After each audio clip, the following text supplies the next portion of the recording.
रसूल अल्लाह सल्लल्लाहु अलैहि वसल्लम फरमाया करते थे ना कि फ़ातिमा जो है वो मेरे जिस्म का टुकड़ा है। अल्लाह सुब्हान तआला ने अपने साथ जब अपने साथ बात की तो वालिदैन के साथ बात की। क्यों? जब बच्चा पैदा होता है सिवाय साँस लेने के वो अपने उन कुछ भी नहीं कर सकता। अल्लाह सुब्हान तआला तो हकीकी मुरब्बी है ना, लेकिन वालिदैन जो है वो अल्लाह सुब्हान तआला ने ज़ाहिरी तौर पर दुनिया में जो मुरब्बी है ना वो वालिदैन होते हैं। और आगे अल्लाह सुब्हान तआला ने क्या कहा व बिल वालिदैनी एहसाना और अपने वालिदैन के साथ एहसान करना। अब यहाँ पे बराबरी नहीं कहा कि वालिदैन के साथ जैसे उन्होंने तुम्हारे साथ किया तो वैसे तुमने उनके साथ करना, नहीं, एहसान का लफ्ज़ है। हम तो बराबरी भी नहीं कर सकते। यहाँ पे कहाँ पे अल्लाह सुब्हान तआला ने कहा व बिल, ये वन वे ट्रैफ़िक की बात हो रही है। ये नहीं कि मेरे वालिदैन ने मेरे साथ ये किया था जब मैं बचपन में थी, मेरे साथ ये किया, मैं ऐसे नहीं करूँगी। It's only one way traffic कि वालिदैन के साथ तुमने एहसान करना है।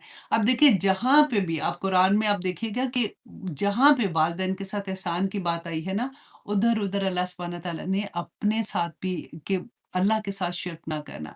क्योंकि शिर्क जो है ना वो अब कितने सारे नेक अमाल, पूरी दुनिया, पूरी ज़िंदगी में आपने जितने भी नेक अमल किए ना, उनके साथ अगर शिर्क को आप मल्टीप्लाई करोगे ना तो ज़ीरो आ जाएगा। कुछ नहीं होगा। फिर इसलिए कि अल्लाह सुब्हान तआला ने अपने साथ जब अपने साथ बात की तो वालिदैन के साथ बात की। क्यों? क्योंकि देखिए अल्लाह सुब्हान तआला जो है वो देने वाली ज़ात जो है ना असल में वो तो अल्लाह सुब्हान तआला की है। लेकिन जब दुनिया में अल्लाह सुब्हान तआला ने माँ-बाप को जो रखा, तो जब बच्चा पैदा होता है आप सोचें आप में से जितनी भी माएँ हैं, तो अच्छे से अंडरस्टैंड कर सकते हैं ना कि जब बच्चा पैदा होता है सिवाय साँस लेने के वो अपने उन कुछ भी नहीं कर सकता। जैसे उसको तो शुरू में तो वो कहते हैं ना आँख भी ऐसे होती है कि उसे नज़र भी नहीं आ रहा होता। माँ-बाप जो होते हैं वो किस तरह से उस बच्चे को पालते हैं, कैसे उसकी एक-एक चीज़ का ख़्याल रखते हैं। तो इतनी बड़ी वो आगे इंशाअल्लाह उसकी उसके बारे में हदीस भी पढ़ेंगे लेकिन आगे ख़त्म कर लूँ पहले इस आया को कि अल्लाह सुब्हान तआला ने कहा कि वालिदैन के साथ एहसान करना, इम्मा अगर यब्लुगन्ना वो पहुँचे इंदका तेरे पास अल किबरा बुढ़ापे को अहदुहुमा उन दोनों में से एक औ किलाहुमा या वो दोनों फला तकुल तो देखो ना कहना लहुमा उन दोनों के लिए उफ उफ भी नहीं कहना उनको वला तनहरहुमा और ना तुम उन दोनों को झिड़कना वकुल और कहना लहुमा उन दोनों के लिए कौलन बात करीमा कि उनको इज्जत वाली उनको नरम बात और उनसे उम्दा बात कहना। अल्लाह अकबर। देखिए वालिदैन जो होते हैं ना कि ज़ाहिरी अल्लाह सुब्हान तआला तो हकीकी मुरब्बी है ना, लेकिन वालिदैन जो है वो अल्लाह सुब्हान तआला ने ज़ाहिरी तौर पर दुनिया में जो मुरब्बी है ना वो वालिदैन होते हैं। रसूल अल्लाह सल्लल्लाहु अलैहि वसल्लम फरमाया करते थे ना कि फ़ातिमा जो है वो मेरे जिस्म का टुकड़ा है। क्योंकि बच्चे जो होते हैं वो वालिदैन के जिस्म का टुकड़ा ही तो होते हैं। और अब देखिए बावजूद नाफ़रमानी के अल्लाह सुब्हाना तआला हमसे रिज़्क नहीं छीनते हैं, राइट? उसी तरह से इंसान को मिल रहा होता है। आपने देखा होगा कि कितने लोग हैं जो अल्लाह को मानते भी नहीं हैं। उनको भी अल्लाह सुब्हाना तआला अता करते हैं कि शायद इस उम्मीद पे कि कभी वो तौबा कर ले, कभी वो अल्लाह सुब्हाना तआला की तरफ पलट आए। इसी तरह से माँ-बाप के नाफ़रमान भी होते हैं ना, माँ-बाप कभी अपनी औलाद को छोड़ते नहीं हैं। रसूलुल्लाह सल्लल्लाहु अलैहि वसल्लम ने फरमाया था कि एक दफ़ा एक आदमी आया उनके पास, सहाबी थे, उन्होंने पूछा आके कि या रसूल अल्लाह, मेरे नेक सलूक का कौन हकदार ज़्यादा है? रसूलुल्लाह सल्लल्लाहु अलैहि वसल्लम ने फरमाया कि तुम्हारी माँ। उसने कहा अच्छा ठीक है, इसके बाद? रसूलुल्लाह ने कहा कि तुम्हारी माँ।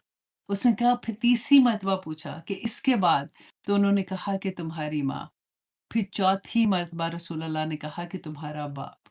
अब यहाँ पे देखिए कि कितनी बड़ी बात है। अब ये इसका ये मतलब नहीं है कि बाप की कोई वक़्त नहीं है, अच्छा 3 दफ़ा माँ का और बाप का 1 दफ़ा। यहाँ पे बेसिकली माँ की जो वो सारी तकलीफ़ है ना कि 9 महीने पेट में रखना, आप देखिए वो कितना मुश्किल मुकाम होता है। वॉमिटिंग्स आ रही होती हैं, अर्ली मॉर्निंग में जो उसको उसकी तबीयत ख़राब होती है, उसके बाद उसका सारा दिन उसके बाल गिरना शुरू हो जाते हैं। कई दफ़ा उसकी हालत बुरी होती है, उसके बावजूद भी वो उस बच्चे को अपने पेट में रखती है।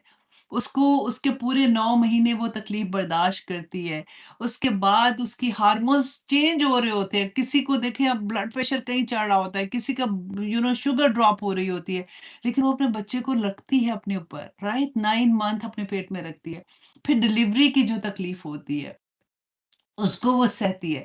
फिर जब बच्चा पैदा होता है, इतनी तकलीफ़ के बाद उसको सीने से लगा के बैठ जाती है कि इतनी वो खुश होती है।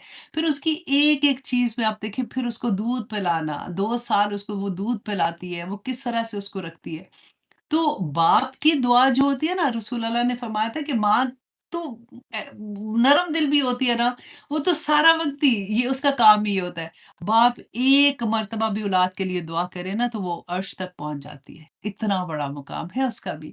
लेकिन यहाँ पे जो एक नरम दिल और वो उसकी मशक्कत, उसकी वो तकलीफ़ बयान करने के लिए रसूल अल्लाह ने कहा कि तुम तो यू नो एक सहाबी ने पूछा ना कि या रसूल अल्लाह, वो हज करा रहे थे, तवाफ़ करा रहे थे, अपनी माँ को कंधे पे उठाया हुआ।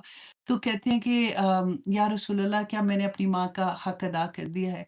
तो रसूल अल्लाह ने कहा कि माँ-बाप का हक अदा कर दिया है। तो रसूल अल्लाह सल्लल्लाहु अलैहि वसल्लम ने फरमाया कि नहीं, तुमने तो उसकी एक दफ़ा तुम्हें प्यार की नज़र से देखने का भी हक अदा नहीं हुआ। तो तुम कहाँ पे ये वाला हक पूछ रहे हो कि तुमने पूरा हक अदा कर दिया?